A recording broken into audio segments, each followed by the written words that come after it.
បេះដូងស្រឡាញ់គ្នាសុកខាត់អ្វីបង្រត់ឲ្យប្រត់បែបនេះគូសង្សារមួយគូស្រឡាញ់គ្នា2ឆ្នាំបែកត្រូវ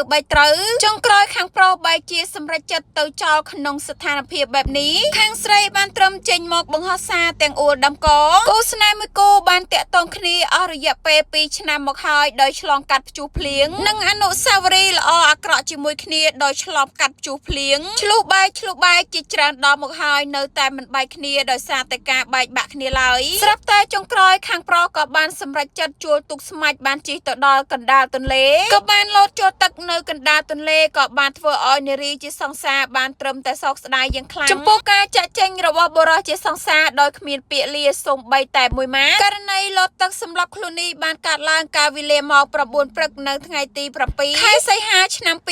2026នៅចំណុចទន្លេទី2ស្ថិតនៅភូមិសាស្ត្រស្រុកកំពង់លែងខេត្តកំពង់ឆ្នាំងរហូតមកដល់វេលាម៉ោង1នៃព្រឹកថ្ងៃទី8ខែសីហាឆ្នាំ2026តែប្រទះឃើញសាកសពបុរសជាសង្សារអណ្ដែតនៅកណ្ដាលទន្លេបុរសដែលបានលោតទឹកសម្រាប់ចិត្តបញ្ចប់ជីវិតដោយខ្លួនឯងដែលមានឈ្មោះថាសៅរស្មី